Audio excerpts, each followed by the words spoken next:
प्राचीन काल में रत्नाकर नामक एक डाकू घने जंगल में लूटपाट करता था और उसे लगता था कि वह अपने परिवार के लिए सही कर रहा है। एक दिन उसकी मुलाकात आशी नारद से हुई, जिन्होंने उससे पूछा कि क्या उसका परिवार उसके पापों का बोझ उठाएगा।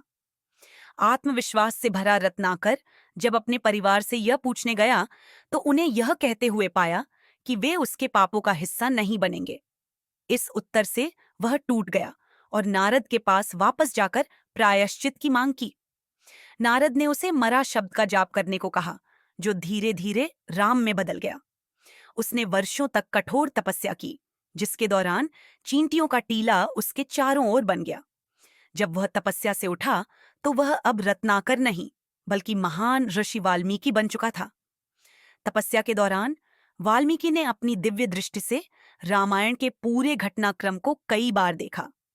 हर बार राम के जीवन का यह अद्भुत दृश्य उन्हें और भी स्पष्ट होता गया, जिसे बाद में उन्होंने एक महाग्रंथ में परिवर्तित करने का निश्चय किया।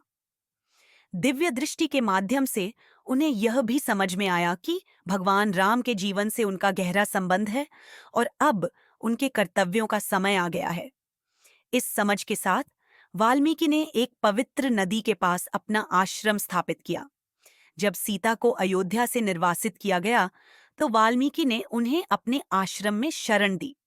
समय के साथ उन्होंने लव और कुश को भी शिक्षित किया।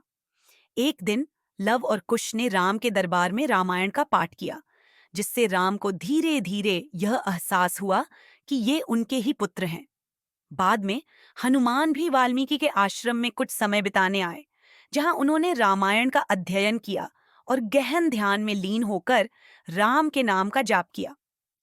ये कहानी यह सिखाती है कि राम नाम की महिमा से हर व्यक्ति अपने जीवन का उद्धार कर सकता है। वाल्मीकि का जीवन इस बात का प्रतीक है कि कोई भी व्यक्ति, चाहे उसका अतीत कैसा भी हो, यदि राम नाम का स्मरण और सच्ची तपस्या करे तो वह महान कार्य कर सकता है।